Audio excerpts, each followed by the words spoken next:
Long before the rise of Rome, before the sands of Egypt were dust, a single war reshaped the known world.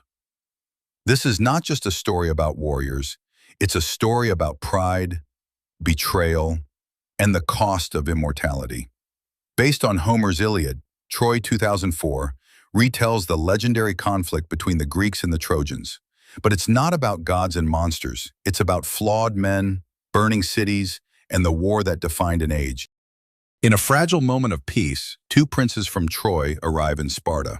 Hector, the responsible warrior, and Paris, his younger brother, impulsive and romantic. They're here on diplomacy, but something else is in the air.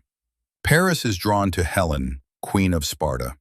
What begins as flirtation quickly deepens into something dangerous. She's married to Menelaus, the Spartan king, ruthless, territorial, proud. And when Paris convinces Helen to leave with him, they don't just break a marriage, they break a continent in half. Menelaus is humiliated, but the insult fuels something greater in his brother. Agamemnon, king of kings. For years, he's sought control over all Greek nations. Now Helen becomes the perfect excuse. Agamemnon rallies the kings of Greece under one banner. Not for love, not for honor, but for conquest. Among them is the most feared warrior alive, Achilles. He doesn't fight for any king. He fights for one thing only, eternal glory, to be remembered forever. Odysseus, the clever king of Ithaca, convinces Achilles to join, not for loyalty, but for legend. But there's more to Achilles than bloodlust. A boy he loves as a brother, a longing he cannot name, and the knowledge that death, his own, may be near. And so it begins. 1,000 ships, dozens of kings, one goal, bring Troy to its knees. The Greeks land with fury.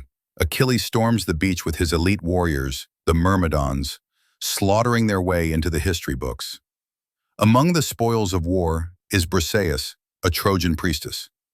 She's not just a prisoner, she becomes a mirror. Troy is not just a city, it's a world unto itself. A proud people, a sacred wall, a legacy to defend. Hector knows what's coming. He trains his soldiers, he comforts his family. He pleads with his brother Paris to understand the weight of his actions. And yet the gods stay silent. The Greeks may be united in cause, but not in spirit. Agamemnon wants Troy crushed. Achilles wants his name remembered.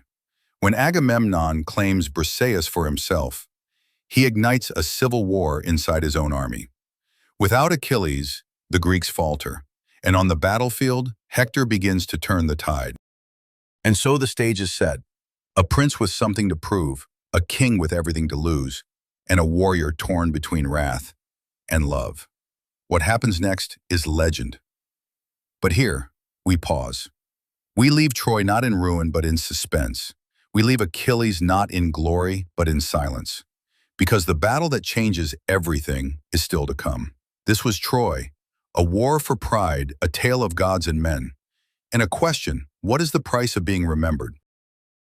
Thank you for watching, and see you next time.